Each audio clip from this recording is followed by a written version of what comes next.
scientists tell us in the UN panel that if we go up 2 to 3 degrees, and that's looking awfully optimistic that we can keep it at that rate, we risk the mass extinction of upwards of 70% of all the assessed plant and animal life species on this earth by the end of this century.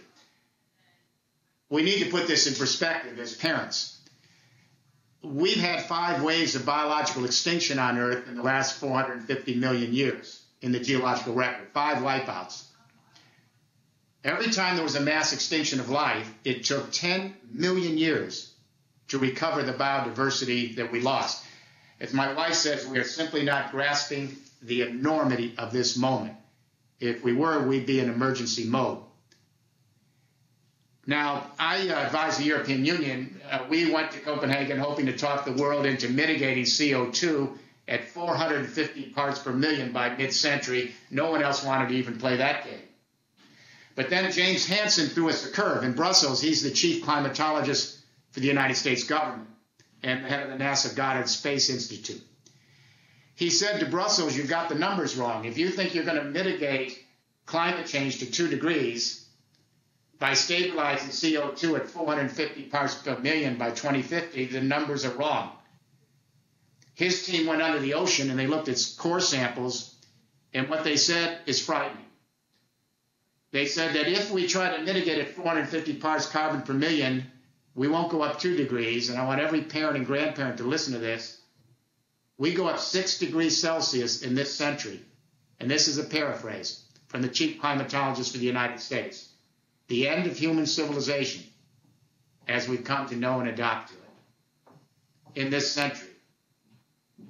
I hope the scientists are wrong, but in 30 years of personal involvement in this, my sense is we are underestimating the speed and acceleration of climate change on this planet. So what do? We hit peak globalization for an entire industrial revolution. We're in trouble. We now have climate change, which threatens our future survival on this earth.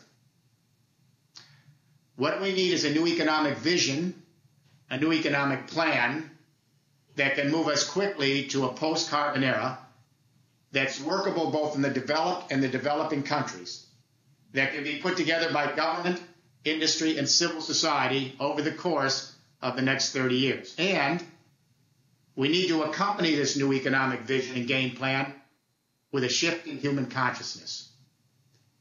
We have to think homo empathicus. Our scientists tell us that our core drive that's wired into our circuitry as a social animal is empathy. That's our core biological nature. If it's repressed and thwarted by parenting and schooling and bad business models, the secondary drives come in.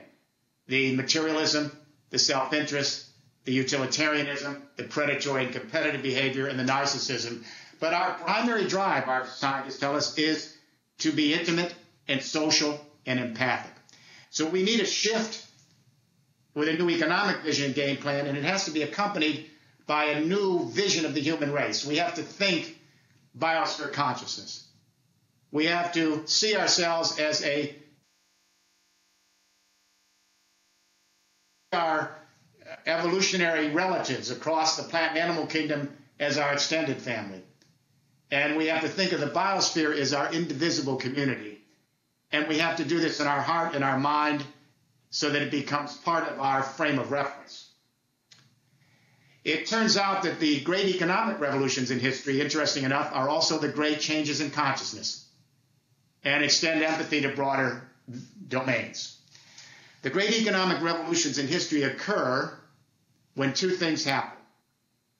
First, when human beings change the way we organize the energy of this planet, and we've had frequent shifts in energy systems over our history here. New energy regimes make possible more complex living arrangements. They then require communication revolutions to manage these new energy regimes.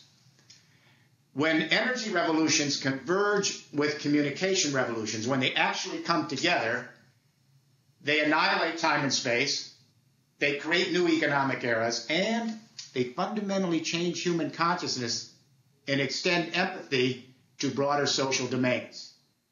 Let me give you an example. For 93% of our life on this planet, over 175,000 years, we lived as foragers and hunters. Every forager-hunter society, the energy was the human body.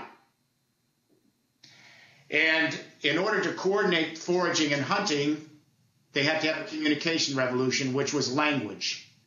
Every forager-hunter society had language, and every one of them, without exception, created mythological consciousness and extended empathy to blood ties. If you were part of the blood tie, the tribal blood ties, empathy was extended, social solidarity was given. If you were a tribe on the next mountain or valley, you were a demon or a non-human.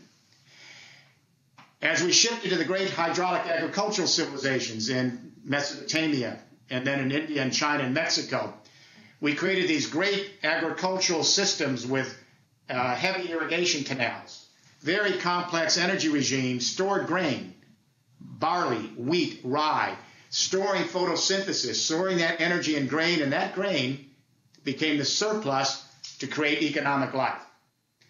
When we went to these great hydraulic agricultural civilizations, they were very complex. They had to indenture thousands of workers to build the canals. They had to create craft skills to run the dikes. They had to establish royal granaries and royal road systems and urban life. It required a communication revolution, cuneiform writing.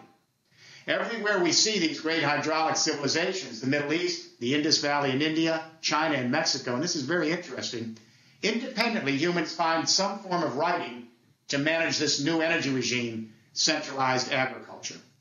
And again, consciousness shifted with this new economic era from mythological consciousness to theological consciousness. All the great religions were formed at this time with hydraulic agricultural civilizations. The Abrahamic religions in the Middle East, Judaism and Christianity and Islam, in India, Buddhism, with etc. And they're all religions of the book. The Bible is all based on written communication, and same with script in Buddhism. And again, empathy extended to broader domains with this new economic era. We began to create a new fictional family called the religious family. So now all Jews think of all other Jews as family. It's not blood related. It's a fictional family, but they empathize as brothers and sisters. All Christians in first century Rome began to call each other brothers and sisters. That was a strange thing because it wasn't based on blood ties, but on religious affiliations. And later Islam the same. When we went to the 19th century, the first industrial revolution, we brought together a new communication revolution. Print technology became very cheap with linotype and rotary presses. We introduced public schooling in Europe and America. We created a print literate communication workforce to manage the complexities of coal and steam power, the energy of the 19th century, first industrial revolution. And again, consciousness shifted from theological consciousness now to ideological consciousness. And we have a new fictional family called the nation state. Now all Norwegians think of themselves as family and relate to fellow Norwegians. The French think of the French as family. It's a fictional family, but maybe they don't empathize with the Germans. The Germans now have a nation state and think of themselves as a fictional family and empathize within those boundaries, but maybe not with the Italians.